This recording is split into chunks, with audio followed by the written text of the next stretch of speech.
So the first work that Tzu Nyen will speak about is Uttama, Every Name in History is I, a work from 2003, which really deals with the origins of Singapore. It is an installation that comprises a film and 20 paintings depicting, in the sense of a fictionalization, the pre-colonial founder of Singapore. And you could maybe say that it is something like a correction to the official dominating way in which Singaporean history is referred to and is told today. And if you ask most Singaporeans when Singapore is founded, the answer you are likely to get is 1819, which is the year that the British founded Singapore. And this founding was done through the East India Company, through a man called Sir Stamford Raffles.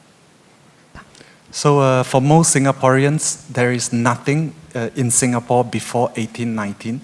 History only begins in 1819. This is sort of the general impression that most Singaporeans have.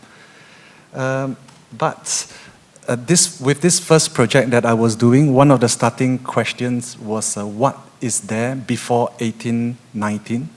So in many ways, Uttama, Every Name in History is I, is an attempt to look at this other mythical founder that came before the British, and to think about what it means that our country has two founding moments, two founding fathers. Dan beliau wujud. Beliau yang mempunyai berbagai nama, Sang Nila Utama atau Sri Tribuana, Raja Tiga Dunia, Palembang, Bintan, dan Singapura.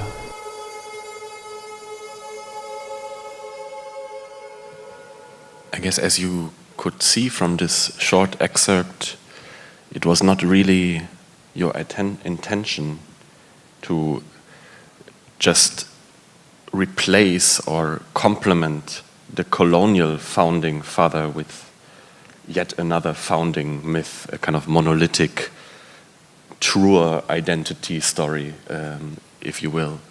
But you did quite something different, which also is reflected in the 20 paintings you have shown earlier, where this figure kind of morphs through these different identities. And I wonder, maybe you could say a few words about the choices that seem important to you here in order to avoid maybe particular kind of dangers when one tries to write counter histories to the colonial narratives. Sure. One of the intentions was to relativize the British colonial founder. For me, it's always been a question why we regard a colonial agent as the founding father of Singapore, you know.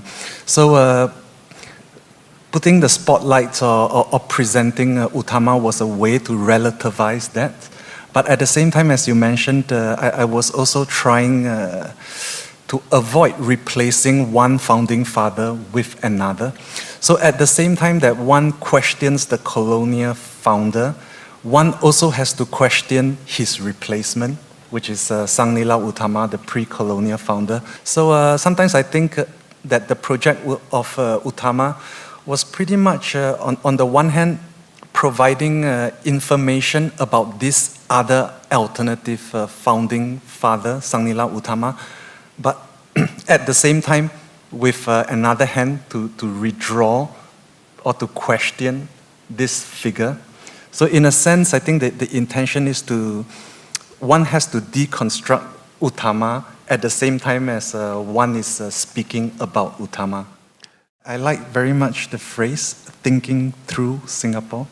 So it's about thinking kind of about Singapore, but also using Singapore as a kind of a lens, you know, to kind of almost look through Singapore into the world. That for me is a kind of an ideal for my practice. So engaging Singapore, but also using Singapore to engage the world.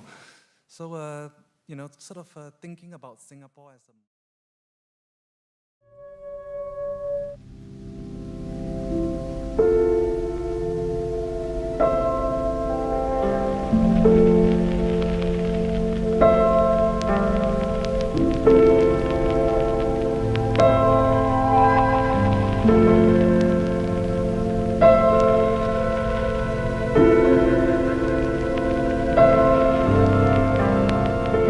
Earth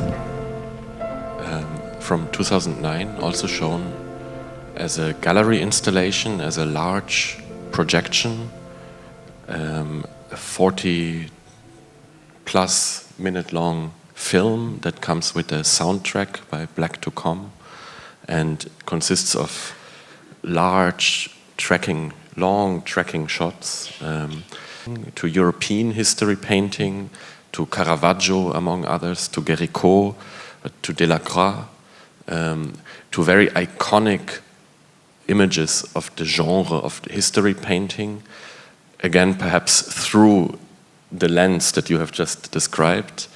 So it is a work really about the relationship of the body and the colonial encounter. Yeah. So I think one of my starting points for Earth is also that it is a portrait of the kind of physiognomies or bodies that we find in Singapore. So the different kind of ethnicities and genes, you know, in a way that we find on this island. So that is one starting point. And the other one, as you mentioned, history paintings in the Western tradition usually refers to a very specific historical or mythical event. But in the case of Earth, this is precisely what we don't have. It is no longer based on a specific event. It is instead based on maybe a certain idea of ruins or a certain kind of post-historical moment, which we also can describe as a post-apocalyptic moment.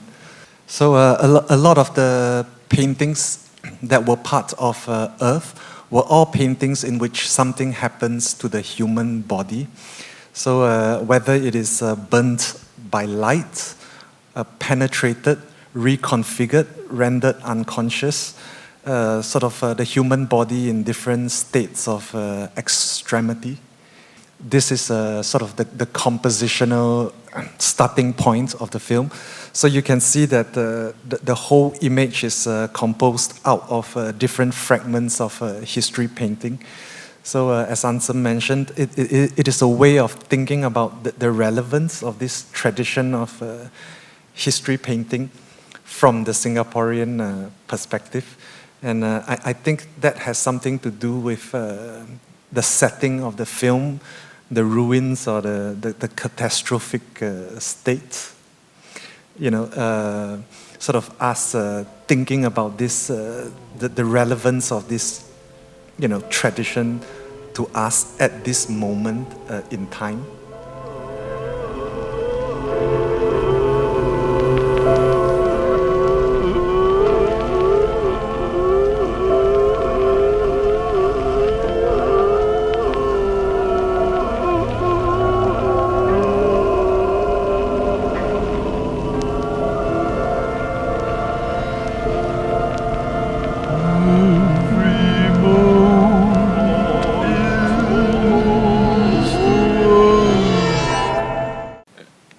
Major bodies of work, they turn out, where Tzu Nyen uses the figure of the tiger as a kind of way to speak differently about the history, again, particularly of Singapore, and again, the larger frame we have brought up earlier, the making of the colonial world and the modern world.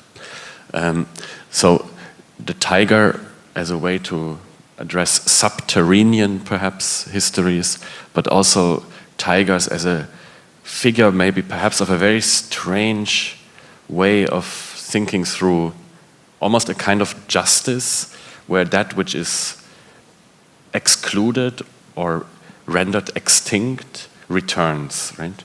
Returns in other figures. They were killing so many workers in the plantations that they had to be eliminated. So the British started a bounty system, so every tiger killed could be exchanged for cash. But this physical destruction of tigers also led to the destruction of the myth, which is which is the entire kind of cosmology built around the figure of the tiger.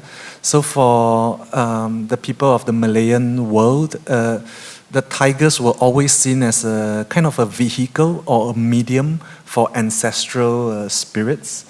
So with the elimination of, with the destruction of tigers and deforestation, you also had basically the destruction of this cosmological system.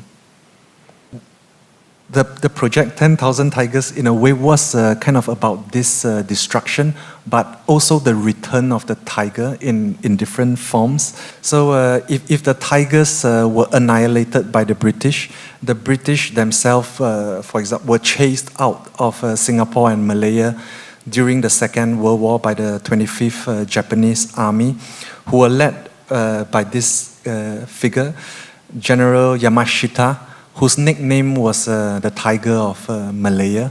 So the tiger returns in a metaphorical form. But I think 10,000 Tigers was an attempt to think about metaphors seriously, to treat metaphors concretely. Mm-hmm.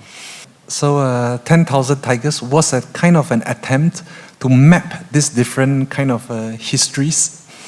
And 10,000 Tigers was eventually presented as a performance, and sometimes I think about the performance essentially as a way to perform this diagram or this mind map of these different segments of history.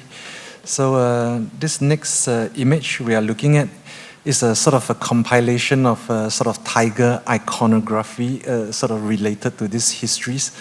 And a lot of my process was about how to map this out and also how to perform it. So some of the starting kind of reference points for me was...